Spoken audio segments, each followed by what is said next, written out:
નમસ્કાર, આપ જોઈ રહ્યા છો આફ્ટરનૂન પ્રાઇમ ટાઈમ ખબરો અને હું છું આપની સાથે હેતવી। વાત કરીએ મહત્વના સમાચારોને લઈને તો હવામાન વિભાગ તરફથી આગાહી આપવામાં આવી છે। ઠંડીને લઈને આગાહી સામે આવી છે।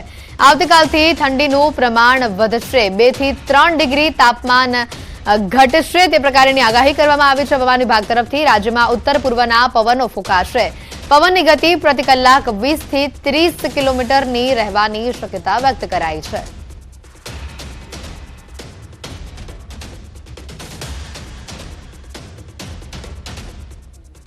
आने वाले 5 दिनों गुजरात पे मुख्य तौर पे मौसम जो है ड्राई बना रहेगा और न्यूनतम तापमान की बात करें तो न्यूनतम तापमान भी जो है मुख्य तौर पे जो है नो लार्ज चेंज में बना रहेगा। कल के लिए जो है न्यूनतम तापमान में जो है कुछ गिरावट देखने को मिल सकती है, कुछ हिस्सों में 2 से 3 डिग्री की। उसके बाद वो मोस्टली जो है कांस्टेंट रहेगा अधिकतर गुजरात में अगले 5-6 दिनों तक। साथ ही अगर हम बात करें कोस्टल की, तो कोस्टल में जो हवाएं जो हैं वो मुख्य तौर पे जो है उत्तर और उत्तर पश्चिम दिशा से उत्तर पूर्व दिशा से जो है चलेंगी, जो इनकी स्पीड 30 से 40 किलोमीटर प्रति घंटे की रहने की संभावना है। भारे हिमवर्षा बाद जम्मू काश्मीरना रस्ता पर बरफना थर जामी गया है। पूंछ जिल्लाना सुरनकोट तालुकामां मुगल रोड पर बरफ हटावવાની કામગીરી હાથ ધરાઈ છે।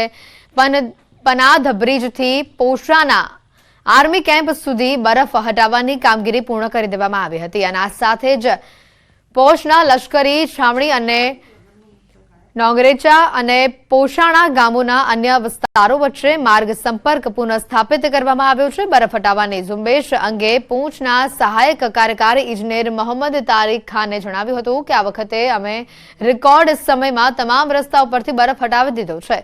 પ્રથમ વખત મુગલ રોડ પર બાફલિયાઝથી પોશના લશ્કરી છાવણી સુધી બરફ દૂર કરવામાં આવ્યો અને સેના અને ગ્રામજનો માટે વાહન વ્યવહાર પુનઃસ્થાપિત કરવામાં આવ્યો છે।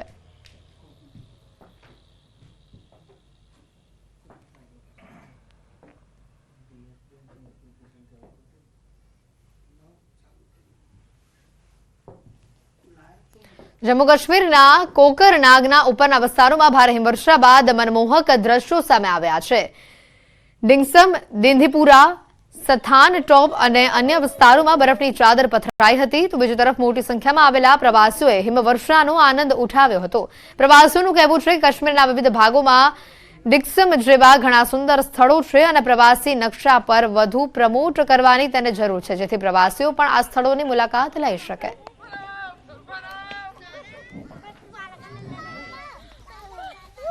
हम तो यही कहेंगे जो भी टूरिज्म आएगा दक्षिण जरूर आए देखने। हाँ, बहुत अच्छा एक्सपीरियंस रहा। बर्फ बहुत है, स्नोफॉल अभी हो रही थी, रुक गई है इस टाइम। बहुत एंजॉयमेंट कर रहे हैं, हमारे साथ बच्चे हैं, फैमिली है, बहुत एंजॉयमेंट कर रहे हैं, बहुत सारा मजा। आपको लाइव स्नो देखने के लिए स्विट्जरलैंड नहीं जाना पड़ेगा, यहाँ पे ही देखने मिल जाएगी। और अभी भी स्टार्ट ही है लाइव स्नो, तो हमको बहुत मजा आ रहा है और बच्चों को जो देखना था वो देखने मिल रहा है। पार्क भी इतना ब्यूटीफुल बना हुआ है, ऐसा लगा कि ये हमारी पूरी जगह है। वैसे पूरा देश हमारा है, पर ये जगह बहुत ही ब्यूटीफुल है। जो लोग इंस्टाग्राम के फेवरेट मीन्स रील्स बनाना चाहते हैं ना, तो वो लोगों को तो यहाँ पे जरूर आना चाहिए, क्योंकि यहाँ पे इतना कूल प्लेस है ना, तो आप अपनी ओर से जो भी रील बनाना चाहते हैं ना वो बना सकते हैं। हिमाचल प्रदेशના આદિવાસી જિલ્લા લાહોલ સ્પિતિ અને કુલુ જિલ્લામાં ભારે હિમવર્ષાના કારણે 180 રસ્તાઓ હજી પણ બંધ છે અને તેથી જાહેર બાંધકામ વિભાગની મશીનરીને પુનઃસ્થાપિત કરવાનું કામ યુદ્ધના ધોરણે ચાલી રહ્યું છે। આદિવાસી જિલ્લા લાહોલ સ્પિતિમાં 152 રસ્તાઓ બંધ થવાના કારણે ગ્રામીણ વિસ્તારોમાં જનજીવન સંપૂર્ણપણે ખોરવાઈ ગયું છે। આવી સ્થિતિમાં ભારે હિમવર્ષાના કારણે ગ્રામ્ય વિસ્તારના લોકોને વાહન વ્યવહાર માટે ભારે મુશ્કેલીનો સામનો કરવો પડી રહ્યો છે। તો આવી સ્થિતિમાં જાહેર બાંધકામ વિભાગ દ્વારા રસ્તાઓ પરથી બરફ હટાવવાની કામગીરી પૂર્ણ કરવામાં આવી રહી છે।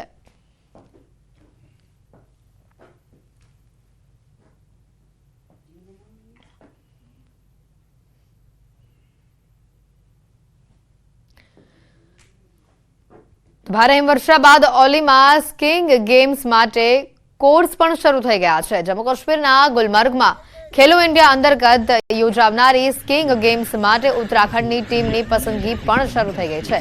43 સભ્યોની ટીમમાં સ્કીઇંગ ખેલાડીઓ તેમજ ટીમના કોચ અને અન્ય સભ્યોનો સમાવેશ થાય છે। ખેલાડીઓ આ દિવસોમાં પ્રેક્ટિસ કરી રહ્યા છે। ફેબ્રુઆરીના છેલ્લા સપ્તાહમાં ગુલમર્ગમાં સ્ટીમ ગેમ્સનું આયોજન કરવામાં આવશે।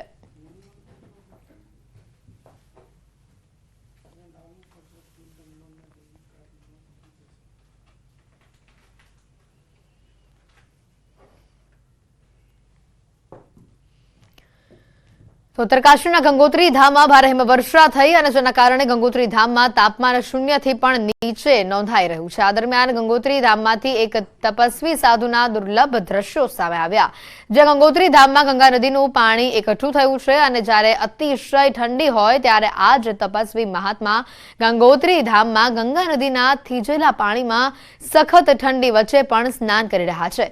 શ્રદ્ધા મજબૂત હોય તો મુશ્કેલીઓ સહેલી લાગે છે. તેથી જ જ્યારે તપસ્વી ઋષિઓ માટે ગંગોત્રી ધામમાં શૂન્ય તાપમાનથી નીચે ઊભા રહેવું પણ મુશ્કેલ છે, ત્યારે તપસ્વી મહાત્માઓ ગંગા નદીના થીજેલા પાણીમાં સ્નાન કરી રહ્યા છે, જેનો વિડીયો પણ હાલ આ જિલ્લામાં વાયરલ થઈ રહ્યો છે.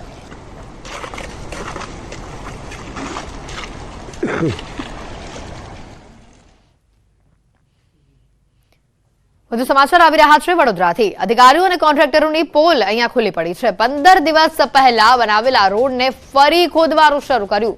રોડ બનાવવામાં 5 કરોડનો ખર્ચ થયો હતો. 15 દિવસમાં જ નવા રોડની દુર્દશા થઈ ગઈ. નવા રોડ પર ઠેર ઠેર ખોદકામ શરૂ કરાયું. કોંગ્રેસના કોર્પોરેટરે ખાડામાં ઉતરીને વિરોધ કર્યો. પરવાનગી લીધા વિના કોન્ટ્રાક્ટર દ્વારા ખોદકામ કરાયું હોવાનો આક્ષેપ છે. નિયમ મુજબ નવા રોડને ખોદવાની પરવાનગી નથી. અનિવાર્ય સંજોગોમાં વિભાગની સક્ષમ મંજૂરી લેવી જરૂરી છે. એમજીવીસીએલના કોન્ટ્રાક્ટરને નોટિસ ફટકારાશે. રોડને થયેલા નુકસાનની ભરપાઈ કોન્ટ્રાક્ટરે કરવાની રહેશે. તાત્કાલિક ધોરણે કામગીરીને બંધ કરાવાઈ છે.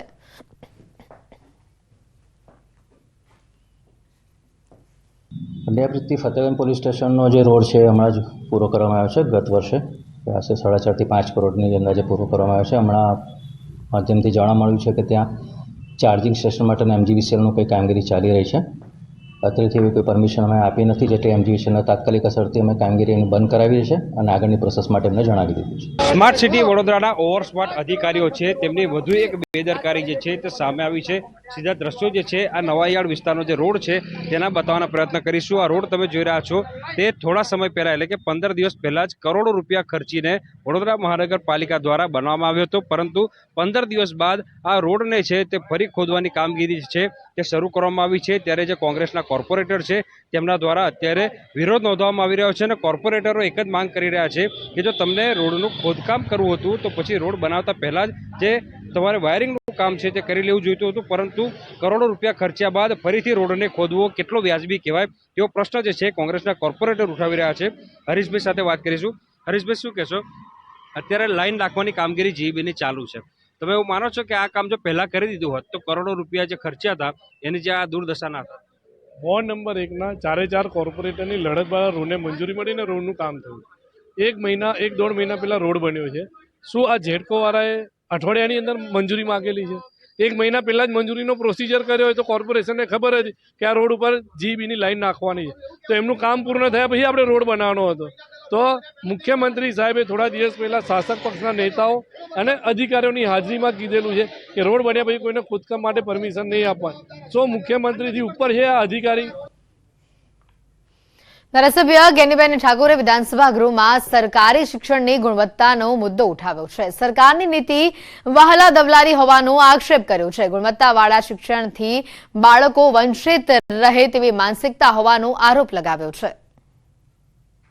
પ્રાઇમરી શિક્ષણ કે જે સરકારી શૈક્ષણિક સંકુલ સંસ્થાઓ છે એ સંસ્થાઓમાં ગુણવત્તાવાળું શિક્ષણ મળતું નથી. ક્યાંક ભૌતિક સુવિધાઓનો અભાવ છે, ક્યાંક શિક્ષકો નથી.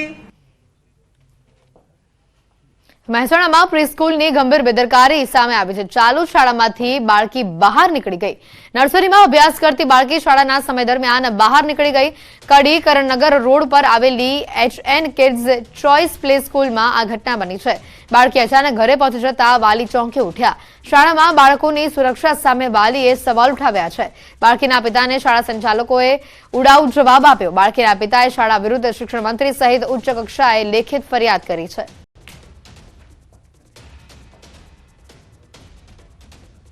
6 તારીખના રોજ મારી બેબી અચાનક ઘરે પહોંચી લગભગ 11:15 ગાડામાં ઘરે પહોંચી. એનો છૂટવાનો ટાઈમ 11:15 છે.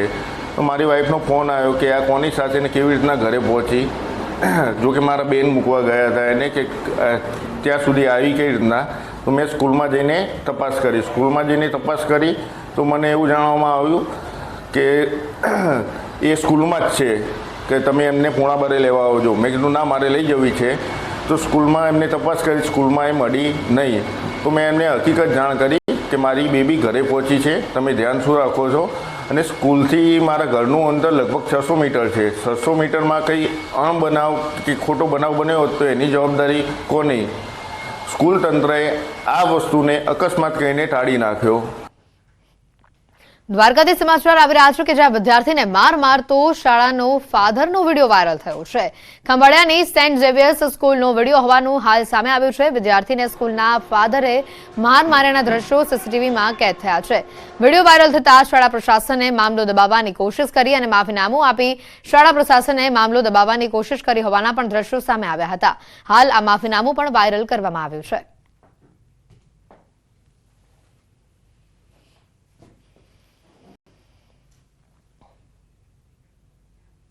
તો સુરતમાં તથ્યવાડી થતા રહી ગઈ હોય તેવો કિસ્સો સામે આવ્યો છે.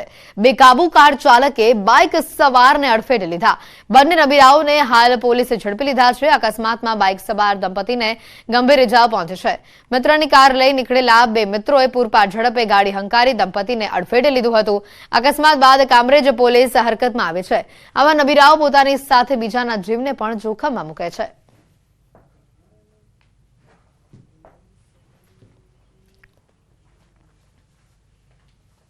ગફલતભરી રીતે પોતાની ગાડી ચલાવી આગળ બાઇક ચાલક રમેશભાઈ પુનાભાઈ સોંડાગર અને એમની સાથે તેમના ધર્મપત્ની હંસાબેન રમેશભાઈ સોંડાગર જઈ રહ્યા હતા. તેમને પાછળથી પૂર ઝડપે હંકારી ટક્કર મારે છે. જે અકસ્માતમાં રમેશભાઈ અને હંસાબેન ખૂબ ગંભીર રીતે ઇજાગ્રસ્ત છે. બંને જણા 19 વર્ષના છે. તેમની ધરપકડ કરવામાં આવી છે. સુરતમાં હીલા દલાલ સાથે સ્નેચિંગનો પ્રયાસ કરવામાં આવ્યો હતો. મૈધરપુરામાં મોપેડ પર જઈ રહેલા દંપતી પાસેથી સ્નેચરે પર્સ ખેંચવાનો પ્રયાસ કર્યો હતો. ચાલુ વાહને એકાએક પર્સ ખેંચાતા દંપતી રોડ પર પટકાતા મહિલાને ઈજાઓ થઈ હતી. સ્નેચિંગ કરી ભાગવા જતો યુવક પણ રોડ પર પટકાતા લોકોએ તેને ઝડપી પાડવાના પ્રયત્નો પણ કર્યા હતા. અનેક પ્રયત્નો બાદ સ્નેચર યુવક ત્યાંથી ફરાર થયો હતો. ચાલુ વાહને કરાયેલી સ્નેચિંગની આ સમગ્ર ઘટના સીસીટીવીમાં કેદ થઈ છે. પોલીસ તપાસમાં સ્નેચિંગ કરવા આવેલા યુવકનું મોપેડ પણ ચોરીનું હોવાનું સામે આવ્યું છે.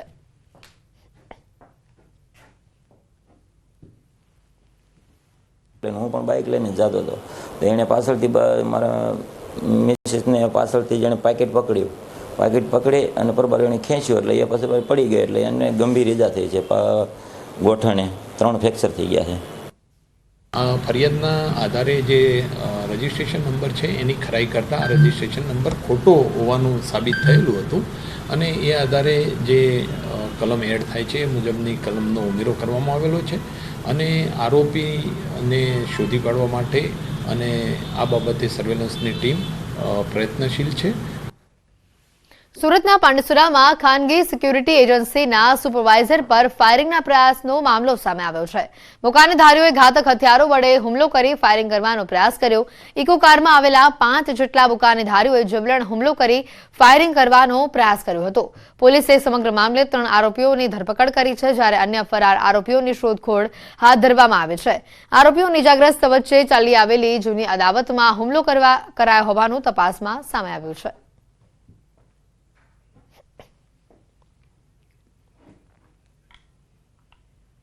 સુરતના ડિંડોલીમાં કારીગરે આપઘાતનો પ્રયાસ કર્યો બાદ બચી જતા લૂંટની ફરિયાદ નોંધાવી હોવાનું સામે આવ્યું છે.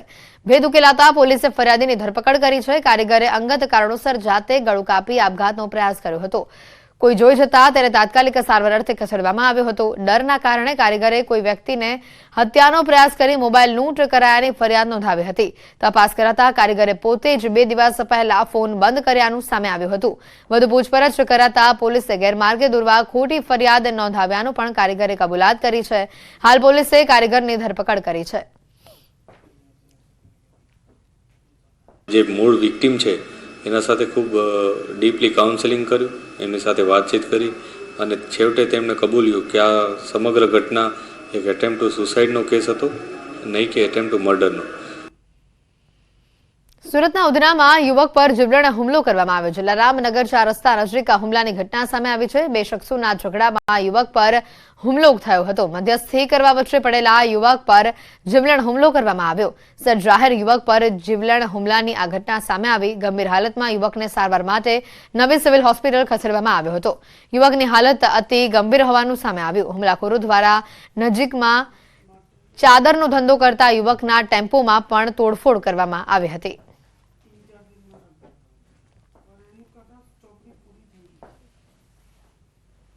સુરત પોલીસને મોટી સફળતા મળી છે. કરોડોની છેતરપિંડી આચરનારા પોલીસના સકંજામાં આવી ચૂક્યા છે.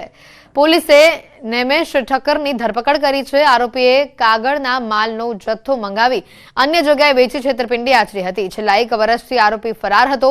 પોલીસે બાતમીના આધારે વેશ પલટો કરી આરોપીને ઝડપી પાડ્યો. આરોપી અગાઉ કેટલા ગુનાને અંજામ આપી ચૂક્યો છે તે દિશામાં પોલીસે તપાસ હાથ ધરી છે.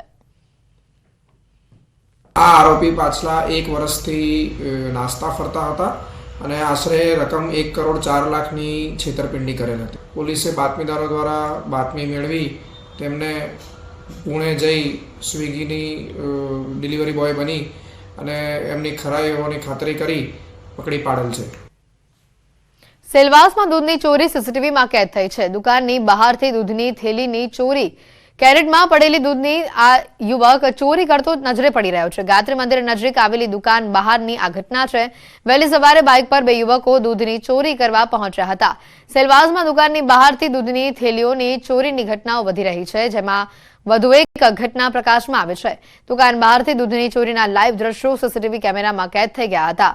સેલવાસના ગાયત્રી મંદિર નજીક આવેલી એક દુકાનની બહાર વહેલી સવારે દૂધની થેલીઓ ભરેલા કેરેટ પડ્યા હતા. રોજિંદા કામ પર દૂધના કેરેટ વહેલી સવારે આવેલા દુકાનની બહાર જ રાખવામાં આવ્યા હતા અને જોકે છેલ્લા કેટલાક સમયથી કેરેટમાંથી દૂધની ચોરીની ફરિયાદો પણ વધી રહી હતી. દુકાનની બહાર મૂકેલા કેરેટોમાંથી દૂધની ચોરી અંગે હાલ તપાસ કરાતા સીસીટીવી ફૂટેજ તપાસવામાં આવ્યા અને જેમાં દૂધ ચોરીની સમગ્ર ઘટના કેદ થઈ હોવાનું પણ સામે આવ્યું છે. જે મુજબ વહેલી સવારે 2 યુવકો એક બાઇક પર દુકાનની બહાર પહોંચે છે અને ત્યારે એક યુવક બાઇક ચાલુ રાખી અન્ય યુવક બાઇક પર જ બેસી રહે છે અને ત્યારે અન્ય બીજો યુવક દુકાનની બહાર મૂકેલા કેરેટમાંથી દૂધની થેલીઓની ચોરી કરતો આ સીસીટીવીમાં નજરે પડે છે અને ત્યારબાદ થેલીઓ લઈને તે યુવક બાઇક પર બેસી ત્યાંથી ફરાર થાય છે. અગાઉ પણ વાપી અને સિલવાસમાં પણ દુકાનોની બહાર વહેલી સવારે મૂકેલા કેરેટમાંથી થેલીઓની ચોરી થતો હોવાનો બનાવો સામે આવી ચૂક્યા છે. ત્યારે દૂધ ચોરીની વધુ એક આ પુરાવો સામે આવતા વધુ તપાસ આ મુદ્દે કરવામાં આવી રહી છે.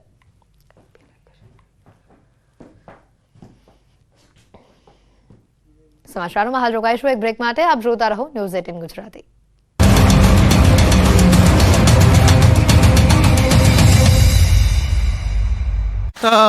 ભડકાઉ ભાષણ મુદ્દે કોર્ટે મૌલાના સલમાન અઝહરીના 1 દિવસના રિમાન્ડ પૂર્ણ થયા છે. ત્યારે ફરી એકવાર જૂનાગઢની કોર્ટમાં મૌલાનાને રજૂ કરાયો.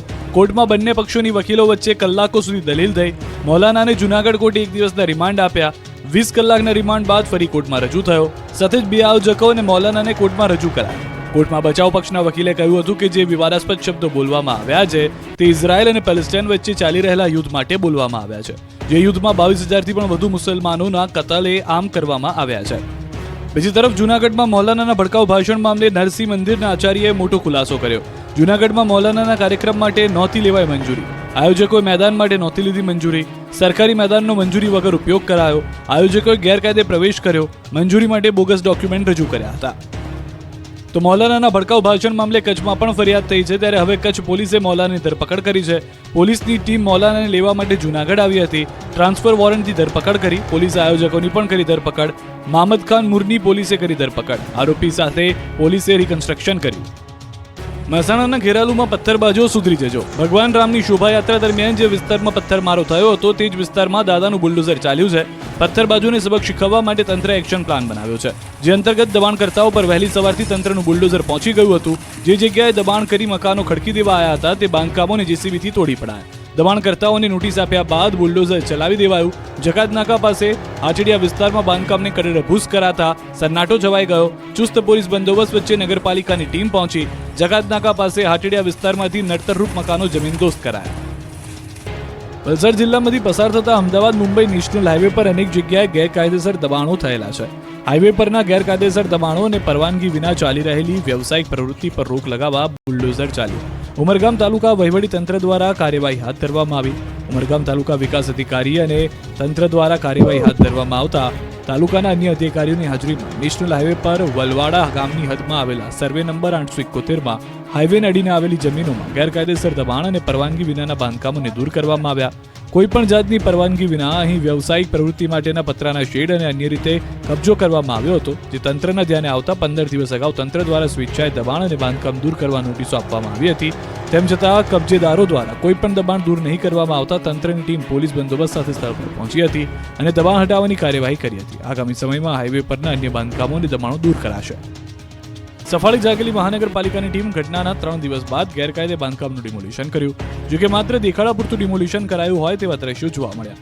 નિર્માણાધીન મકાનની દિવાલ ધરાશાયી થતા એક શ્રમિકનું મોત, જ્યારે 3 શ્રમિક ઇજાગ્રસ્ત થયા. આ ઘટનામાં હજી સુધી મહાનગરપાલિકાના અધિકારીઓની જવાબદારી નક્કી નથી કરવામાં આવી. ડિમોલિશનની કામગીરી પણ માત્ર દેખાવ પૂરતી હોય તેવા દ્રશ્યો જોવા મળે છે. ત્યારે મહાનગરપાલિકાની કામગીરી સામે પણ સવાલ ઉઠી રહ્યા છે.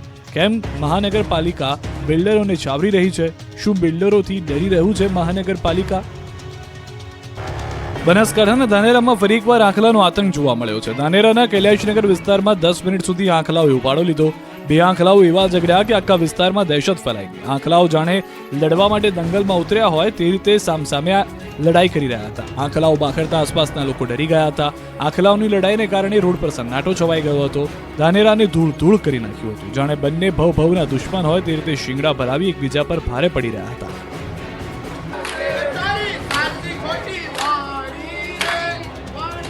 રાજકોટની સૌરાષ્ટ્ર યુનિવર્સિટી ફરી વિવાદમાં આવી છે. સૌરાષ્ટ્ર યુનિવર્સિટીની કુલપતિ ચેમ્બરમાં કંઈક આ રીતે લોકોએ વિરોધ પ્રદર્શન કર્યું. રાજકોટ યુનિવર્સિટીમાં પીએચડીની નકલી ડિગ્રી મુદ્દે એબીવીપીએ વિરોધ કર્યો. કુલપતિની ચેમ્બરમાં બેસીને સૂત્રોચ્ચાર કર્યો. મોટી સંખ્યામાં એબીવીપીના કાર્યકરો એકત્ર થઈ ધરણા કરતા યુનિવર્સિટીનું વાતાવરણ ગરમાયું. કુલપતિને કાર્યકરો ઘેરી લેતા કુલપતિને પરસેવો છૂટી ગયો. એબીવીપીના કાર્યકરોએ કુલપતિનો ઉથડો લીધો. સ્થિતિ એટલી વણસી ગઈ હતી કે પોલીસે કુલપતિને પ્રોટેક્શન પૂરું પાડવાની ફરજ પડી હતી. બાદમાં પીએચડીની નકલી ડિગ્રી મુદ્દે કુલપતિએ કહ્યું, વિદ્યાર્થીનીની પીએચડીની ડિગ્રી રદ કરાઈ છે. પ્રધાનમંત્રી આવાસ યોજના હેઠળ સરકાર દ્વારા જરૂરિયાતમંદ લોકોને મકાન બનાવી આપી પોતાનું ઘરનું સપનું પૂરું કરવામાં આવે છે. પરંતુ કેટલાક ભ્રષ્ટ અધિકારીઓ, કોન્ટ્રાક્ટરોના લીધે આ ઘર હવે જર્જરિત બની ગયા છે. બાંધકામના થોડા જ સમયમાં મકાન જર્જરિત બની જતા લોકોમાં રોષ જોવા મળ્યો. રાજકોટમાં વૃંદાવન સોસાયટીમાં 9 વિંગમાં કુલ 320 જેટલા ફ્લેટનું બાંધકામ કરવામાં આવ્યું. પરંતુ કેટલાક ભ્રષ્ટ અધિકારીઓ અને કોન્ટ્રાક્ટરોના પાપે નિર્માણ કાર્યના માત્ર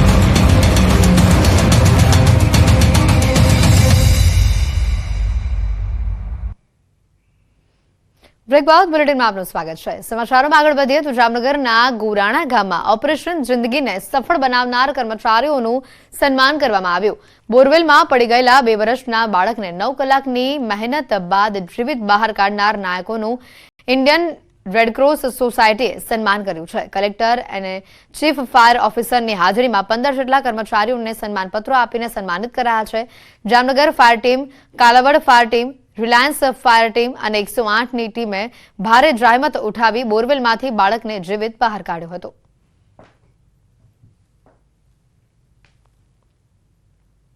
આ એક રેસ્ક્યુ કોલ તો ઠીક છે, પણ કોઈ પણ રેસ્ક્યુ કોલ હોય તો અમારી પ્રાથમિકતા એવો છે કે કોઈનો પણ જીવ સૌથી પહેલાં બચાવવાનો પ્રયત્ન હોય છે. કોઈને પણ ઓછામાં ઓછી ઈજા થાય ને ઈજા ના થાય એ આપણે સૌથી પહેલાં પ્રયત્ન કરવામાં આવે છે. અને અગાઉ પણ બધા કેસીસમાં આપણે પ્રયત્નો એવા જ રહ્યા છે કે મેક્સિમમ જાનમાલનું જેટલું પણ નુકસાન ઘટાડી શકીએ અથવા રોકી શકીએ. ભાવનગરમાં ચોંકાવનારી ઘટના સામે આવી છે. દુકાનમાં ભણી રહ્યા છે આંગણવાડીના બાળકો. આંગણવાડીમાં 50 બાળકો દુકાનમાં ભણવા મજબૂર થયા છે. દુકાનમાં બાળકો ભણતા હોય તેવો આ વિડીયો પણ વાયરલ થયો છે. ભાવનગરનું ભાવિ સુવિધાના અભાવના કારણે જર્જરિત દુકાનમાં અભ્યાસ કરવા માટે મજબૂર બન્યું છે. શહેરના શિવનગર વિસ્તારમાં આવેલા 151 નંબરની આંગણવાડીમાં 50 જેટલા નાના ભૂલકાઓ ઘણા વર્ષોથી દુકાનમાં અભ્યાસ કરી રહ્યા છે. વારંવાર મહાનગરપાલિકાને રજૂઆત કરવા છતાં કોઈ સુવિધા અહીંયા નથી મળી રહી. વાલી દ્વારા જાતે જ આ વિડીયો બનાવીને વાયરલ કરવામાં આવ્યો છે. હજી પણ નાના આંગણવાડીના બાળકો દુકાનમાં જ અભ્યાસ કરી રહ્યા છે.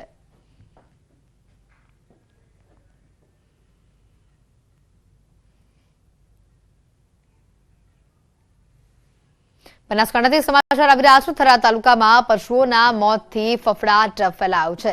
જેટા ગામમાં પશુઓમાં રોગચાળો ફેલાયો છે. પશુઓમાં રોગચાળો ફેલાતા પશુઓના મોત થઈ રહ્યા છે.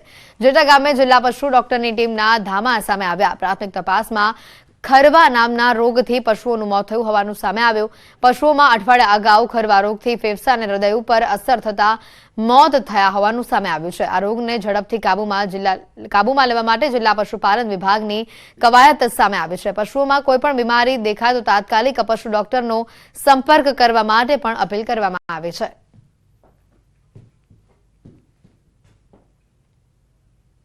બુલેટિનમાં અત્યારે ફક્ત આટલું જ. રજા આપશો. નમસ્કાર.